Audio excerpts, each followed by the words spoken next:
Tips and ട്രിക്സിലേക്ക് ഏവർക്കും സ്വാഗതം. PSCയുടെ official പബ്ലിക്കേഷനായ PSC ബുള്ളറ്റിനിൽ പ്രസിദ്ധീകരിച്ച ഇന്ത്യൻ ഭരണഘടനയെ ബേസ് ചെയ്തിട്ടുള്ള കുറച്ച് പ്രാക്ടീസ് ക്വസ്റ്റ്യൻസ് ആണ് നമ്മൾ ഇന്ന് ചെയ്ത് നോക്കാൻ പോകുന്നത്. അപ്പോൾ സ്റ്റാർട്ട് ചെയ്യാം. അതിനു മുന്നേ നമ്മുടെ ചാനൽ ആദ്യമായിട്ട് ആരെങ്കിലും കാണുന്നുണ്ടെങ്കിൽ പ്ലീസ് ഒന്ന് സബ്സ്ക്രൈബ് ചെയ്തിരിക്കുക. വീഡിയോസ് ഒക്കെ ഇഷ്ടമാവുകയാണെങ്കിൽ ആ ലൈക്ക് ബട്ടൺ കൂടി ഒന്ന് ക്ലിക്ക് ചെയ്യാൻ മറക്കണ്ട. പിന്നെ നമ്മുടെ ടെലഗ്രാം ചാനലുണ്ട്, അതിൽ കൂടി ഒന്ന് ജോയിൻ ചെയ്തേക്കാം. ഫസ്റ്റ് കമന്റ് ആയിട്ട് ടെലഗ്രാം ചാനലിലെ ലിങ്ക് ഞാൻ പിൻ ചെയ്ത് വെച്ചേക്കാം. ഓക്കെ, അപ്പൊ നമുക്ക് വീഡിയോയിലേക്ക് കടക്കാം.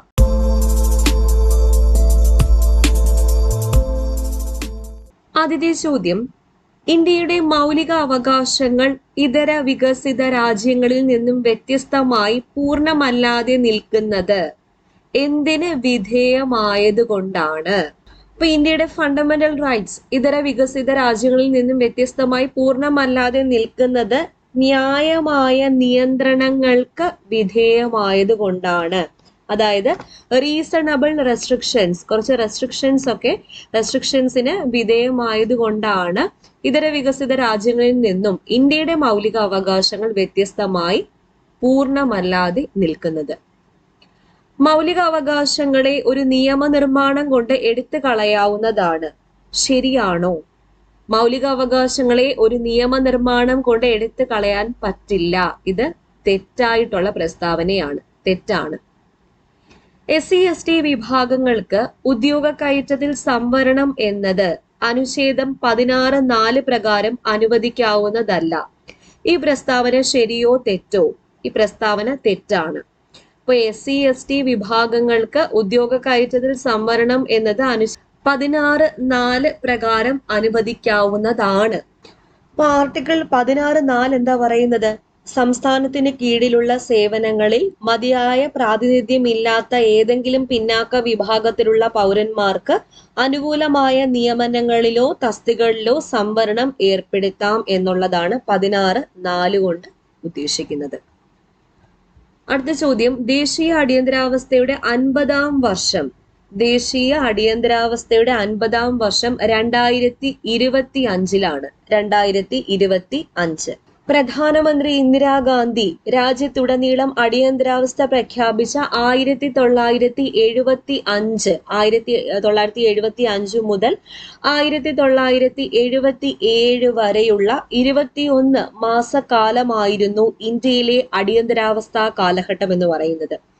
ഭരണഘടനയുടെ ആർട്ടിക്കിൾ 352 പ്രകാരം അന്നത്തെ പ്രസിഡന്റ് ആയിരുന്ന ഫക്രുദ്ദീൻ അലി അഹമ്മദ് ഔദ്യോഗികമായി പുറപ്പെടുവിച്ച ആഭ്യന്തര അസ്വസ്ഥത കാരണം 1975 ജൂൺ 25 മുതൽ 1977 മാർച്ച് 21 അത് പിൻവലിക്കുന്നത് വരെ അടിയന്തരാവസ്ഥ പ്രാബല്യത്തിൽ വന്നു.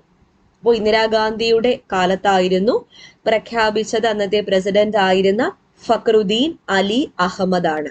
ദേശീയ അടിയന്തരാവസ്ഥയുടെ 50-ാം വാർഷികം ആചരിക്കുന്നത് 2025-ലാണ്.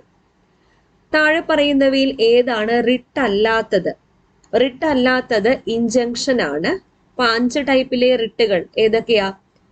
ഹേബിയസ് കോർപ്പസ്, കോ വാറണ്ടോ, പ്രൊഹിബിഷൻ, മാൻഡമസ്, സെർഷ്യോററി എന്നിവയാണ് 5 റിട്ടുകൾ. ഇതിൽ പ്രൊഹിബിഷൻ തന്നിട്ടുണ്ട്, മാൻഡമസ് തന്നിട്ടുണ്ട്, കോ വാറണ്ടോ തന്നിട്ടുണ്ട്. റിട്ട് അല്ലാത്തത് ഇൻജങ്ഷൻ ആണ്. ഇന്ത്യൻ ഭരണഘടനയിൽ മൗലിക കർത്തവ്യങ്ങൾ ഉൾച്ചേർക്കപ്പെട്ടത് ആരുടെ ശുപാർശ പ്രകാരമാണ്? സ്വരൺ സിംഗ് കമ്മിറ്റി. സ്വരൺ സിംഗ് കമ്മിറ്റിയുടെ ശുപാർശ പ്രകാരമാണ് ഇന്ത്യൻ ഭരണഘടനയിൽ മൗലിക കർത്തവ്യങ്ങൾ അല്ലെങ്കിൽ മൗലിക കടമകൾ കൂട്ടിച്ചേർത്തത്. താഴെ പറയുന്നവയിൽ ഇന്ത്യൻ ഭരണഘടനയുടെ ഫെഡറൽ സവിശേഷത അല്ലാത്തത് ഏത്? ഒറ്റ പൗരത്വമാണ് ഫെഡറൽ സവിശേഷത അല്ലാത്തത്.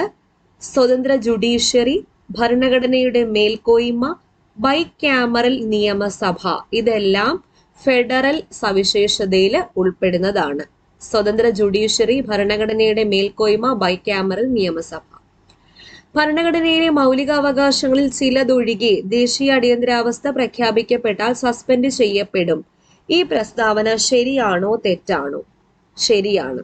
അപ്പൊ ഭരണഘടനയിലെ മൗലികാവകാശങ്ങളിൽ ചിലതൊഴികെ ദേശീയ അടിയന്തരാവസ്ഥ പ്രഖ്യാപിക്കപ്പെട്ടാൽ സസ്പെൻഡ് ചെയ്യും. ശരിയാണ് ആ പ്രസ്താവന. മൗലിക അവകാശങ്ങൾ വിവരിക്കുന്നത് ഭരണഘടനയുടെ ഏത് ഭാഗത്താണ്?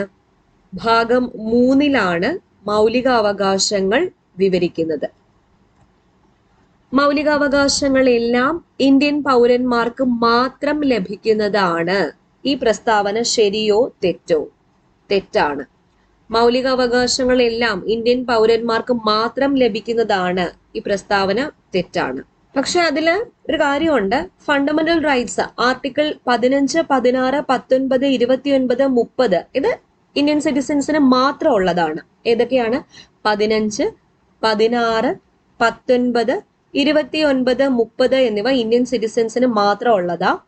ബാക്കി 14, 20, 21, 21A, 22, 23, 24, 25, 26, 27, 28 ഇതെല്ലാം വെദർ ഇന്ത്യൻ സിറ്റിസൺ ആണെങ്കിലും അതുപോലെ വിദേശികൾ ഫോറിനേഴ്സ് ആണെങ്കിലും അവർക്കും അവൈലബിൾ ആയിരിക്കും. അപ്പൊ മൗലിക അവകാശങ്ങൾ എല്ലാം ഇന്ത്യൻ പൗരന്മാർക്ക് മാത്രം ലഭിക്കുന്നവയാണ് എന്ന പ്രസ്താവന എന്തുവാ? തെറ്റാണ്.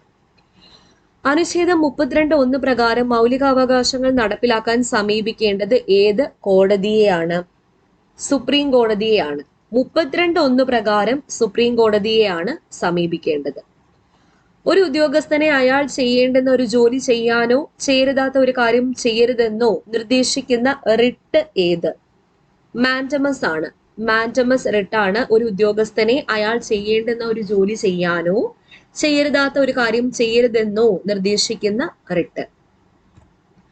ഇന്ത്യൻ ഭരണഘടനയുടെ സംരക്ഷകൻ സുപ്രീം കോർട്ടാണ്. സുപ്രീം കോടതി. ഇന്ത്യൻ ഭരണഘടന പ്രകാരം താഴെ പറയുന്നവയിൽ രാജ്യഭരണത്തിൽ മൗലികമായിട്ടുള്ളത് ഏത്? നിർദ്ദേശക തത്വങ്ങളാണ്. അപ്പൊ ഇന്ത്യൻ ഭരണഘടന പ്രകാരം രാജ്യഭരണത്തിൽ മൗലികമായിട്ടുള്ളത് നിർദ്ദേശക തത്വങ്ങളാണ്. 6 വയസ്സ് മുതൽ 14 വയസ്സ് വരെയുള്ള കുട്ടികൾക്ക് വിദ്യാഭ്യാസം ലഭ്യമാക്കേണ്ടത് മാതാപിതാക്കളുടെ മൗലിക കർത്തവ്യമായി ഇന്ത്യൻ ഭരണഘടനയിൽ ഉൾച്ചേർത്തത് ഏത് ഭേദഗതി പ്രകാരമാണ്? 2002 86 ഭേദഗതി നിയമപ്രകാരമാണ് 6 വയസ്സ് മുതൽ 14 വയസ്സ് വരെയുള്ള കുട്ടികൾക്ക് വിദ്യാഭ്യാസം ലഭ്യമാക്കേണ്ടത് മാതാപിതാക്കളുടെ മൗലിക കർത്തവ്യമായി ഇന്ത്യൻ ഭരണഘടനയിൽ ഉൾച്ചേർത്തത്. ഇന്ത്യയുടെ ദേശീയ പതാകയുടെ ഡിസൈൻ ഔദ്യോഗികമായി ഭരണഘടനാ നിർമ്മാണ സഭ സ്വീകരിച്ചത് എന്ന്? 22 ജൂലൈ 1947. ജൂലൈ മാസം 22, 1947 അന്നാണ് ഇന്ത്യയുടെ ദേശീയ പതാകയുടെ ഡിസൈൻ ഔദ്യോഗികമായി ഭരണഘടനാ നിർമ്മാണ സഭ സ്വീകരിച്ചത്. ഇന്ത്യൻ ദേശീയ പതാകയുടെ നീളം, വീതി, അനുപാതം എന്നിവ എത്രയാണ്? നീളവും വീതിയും തമ്മിലുള്ള അനുപാതം 3:2. നീളവും വീതിയും ലെങ്ത് ഈസ് ടു ബ്രെഡ്ത്ത് 3:2. തിരിച്ച് വീതിയും നീളവും ചോദിക്കാറുണ്ട്. അങ്ങനെയാണെങ്കിൽ 2:3 ആയിരിക്കും. ചോദ്യം എന്താണെന്ന് നോക്കാം. ഏറ്റവും ശരിയായിട്ടുള്ളത് രേഖപ്പെടുത്തുക. പിംഗലി വെങ്കയ്യ ഡിസൈൻ ചെയ്ത പതാക സ്വരാജ് പതാകയാണ്. സ്വരാജ് പതാക. ചുവടെ കൊടുത്തിട്ടുള്ളവയിൽ ഇന്ത്യയുടെ ദേശീയ ചിഹ്നത്തിൽ ഇല്ലാത്തത് എന്ത്? ഇല്ലാത്തത് പശുവാണ്, സിംഹമുണ്ട്, കുതിരയുണ്ട്, കാളയുണ്ട്. ഇന്ത്യയുടെ ദേശീയ ഗീതം രചിച്ചത് ആര്? ഇന്ത്യയുടെ ദേശീയ ഗീതം രചിച്ചത് ബങ്കിം ചന്ദ്ര ചാറ്റർജിയാണ്. ബങ്കിം ചന്ദ്ര ചാറ്റർജി.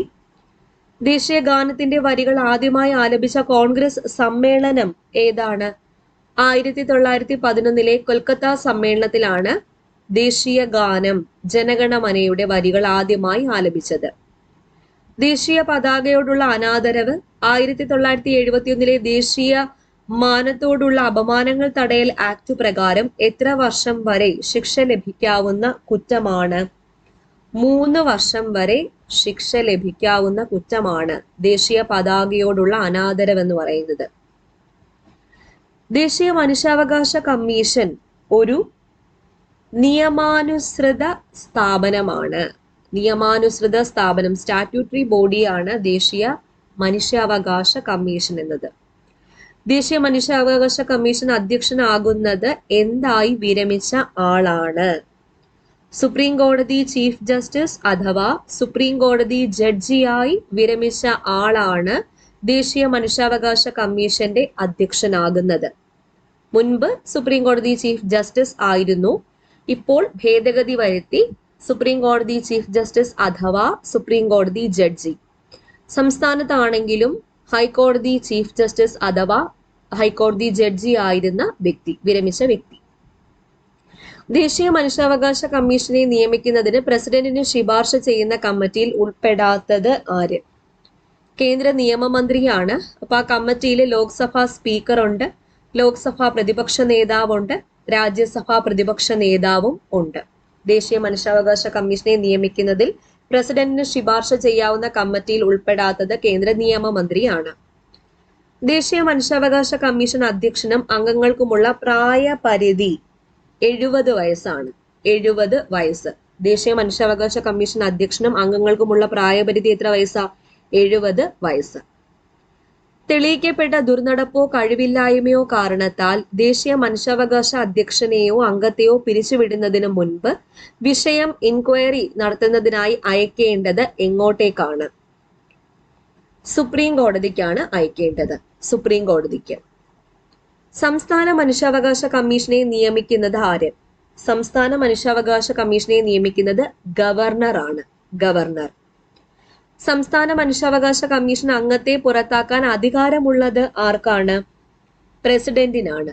അപ്പൊ സംസ്ഥാന മനുഷ്യാവകാശ കമ്മീഷനെ നിയമിക്കുന്നത് ഗവർണറും സംസ്ഥാന മനുഷ്യാവകാശ കമ്മീഷൻ അംഗത്തെ പുറത്താക്കാൻ അധികാരമുള്ളത് പ്രസിഡന്റിനുമാണെന്ന് ഓർക്കുക. വിവരാവകാശ നിയമം നിലവിൽ വന്ന വർഷം. വിവരാവകാശ നിയമം നിലവിൽ വന്നത് 2005-ലാണ്. 2005. വിവരാവകാശം എന്നത് പ്രത്യക്ഷത്തിൽ ഒരു നിയമപരമായ അവകാശമാണ്. ഇപ്പൊ വിവരാവകാശം എന്നത് പ്രത്യക്ഷത്തിൽ ഒരു നിയമപരമായ അവകാശമാണ്, ലീഗൽ റൈറ്റ് ആണ്. വിവരാവകാശ നിയമപ്രകാരം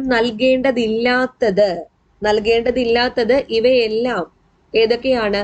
ഫിഡ്യൂഷ്യറി ബന്ധത്തിൽ ഒരാളെ കുറിച്ച് ലഭിച്ച വിവരം. ഫിഡ്യൂഷ്യറി ബന്ധം എന്നുകൊണ്ട് ഉദ്ദേശിക്കുന്നത് വിശ്വാസത്തിൽ അധിഷ്ഠിതമായ അല്ലെങ്കിൽ രക്ഷാധികാരി വഴി ആ ഒരു ബന്ധത്തിൽ ഒരാളെ കുറിച്ച് ലഭിച്ച വിവരം, പിന്നെ വിദേശ സർക്കാരിൽ നിന്ന് ലഭിച്ച വിവരം, വിലക്കപ്പെട്ട വിവരങ്ങളിൽ നിന്നും വേർപെടുത്താവുന്ന അംശങ്ങൾ, ഇതൊക്കെ എന്ത് ചെയ്യേണ്ടതില്ല? നൽകേണ്ടതില്ല. ഓക്കെ, കോൺഫിഡൻഷ്യൽ ആയിട്ടുള്ള വിവരങ്ങളൊന്നും നൽകേണ്ടതില്ല. വിവരാവകാശ നിയമ ലംഘനത്തിൽ ലഭിക്കാവുന്ന പരമാവധി പിഴ എത്രയാണ്? 25,000 രൂപയാണ് വിവരാവകാശ നിയമ ലംഘനത്തിന് ലഭിക്കാവുന്ന പരമാവധി പിഴ. മിനിമം എമൗണ്ട് എത്രയാണ്? 250 മുതൽ 25,000 രൂപ വരെ. 250 ആണ് മിനിമം. വിവരാവകാശ നിയമപ്രകാരം മൂന്നാമതൊരു കക്ഷിയുടെ വിവരം ഉൾപ്പെടുത്തുന്നില്ല എങ്കിൽ അപേക്ഷിച്ച വിവരം നൽകാൻ പരമാവധി സമയപരിധി അപേക്ഷ ലഭിച്ചത് മുതൽ എത്ര ദിവസമാണ്? പരമാവധി സമയപരിധി എന്ന് പറയുന്നത് 30 ദിവസമാണ്. ക്വസ്റ്റ്യൻ ശ്രദ്ധിക്കുക. വിവരാവകാശ നിയമപ്രകാരം മൂന്നാമതൊരു കക്ഷിയുടെ വിവരം ഉൾപ്പെടുത്തുന്നില്ല എങ്കിൽ അപേക്ഷിച്ച വിവരം നൽകാൻ പരമാവധി സമയപരിധി അപേക്ഷ ലഭിച്ചത് മുതൽ 30 ദിവസമാണെന്ന് ഓർക്കുക. വിവരാവകാശ നിയമപ്രകാരം ഒന്നാം അപ്പീലിനുള്ള സമയപരിധി 30 ദിവസമാണ്. 30 ദിവസം. വിവരാവകാശ നിയമപ്രകാരം കേരളത്തിൽ അപേക്ഷ നൽകുന്നതിനുള്ള ഫീസ് എത്ര രൂപയാണ്? 10 രൂപയാണ് ഫീസ്. വിവരാവകാശ നിയമപ്രകാരം കേരളത്തിൽ അപേക്ഷ നൽകുന്നതിനുള്ള ഫീസ് 10 രൂപ. വിവരാവകാശ നിയമപ്രകാരം വിവര പരിശോധനയ്ക്ക് ആദ്യത്തെ 1 മണിക്കൂറിനുള്ളിലെങ്കിൽ ഫീസ് എത്രയായിരിക്കും? ഫീസ് ഉണ്ടാവത്തില്ല, ഫീസ് ഇല്ല. ഇപ്പൊ വിവരാവകാശ നിയമപ്രകാരം വിവര പരിശോധനയ്ക്ക് ആദ്യത്തെ 1 മണിക്കൂറിനുള്ളിൽ ഫീസ് ഇല്ല. അപ്പോ PSC ബുള്ളറ്റിനിൽ പ്രസിദ്ധീകരിച്ച ഭരണഘടനാ ചോദ്യങ്ങളാണ്. അപ്പോൾ PSC ബുള്ളറ്റിനിലും ഇപ്പോൾ പ്രസ്താവന രീതിയിലുള്ള ചോദ്യങ്ങളാണ് അവർ കൂടുതലും ഉൾപ്പെടുത്താൻ വേണ്ടി ശ്രമിക്കുന്നത്. അപ്പൊ ഇങ്ങനത്തെ ക്വസ്റ്റ്യൻസ് നമുക്ക് ഇടയ്ക്കിടയ്ക്ക് പ്രാക്ടീസ് ചെയ്യാം. ക്ലാസ്സുകളെല്ലാം കറക്റ്റായിട്ട് ഒന്ന് ഫോളോ ചെയ്തേക്കാം. ആദ്യമായിട്ട് നമ്മുടെ ചാനൽ ആരെങ്കിലും കാണുന്നുണ്ടെങ്കിൽ പ്ലീസ് ഒന്ന് സബ്സ്ക്രൈബ് ചെയ്യാം. ഓക്കെ, വീണ്ടും കാണാം. Thank you.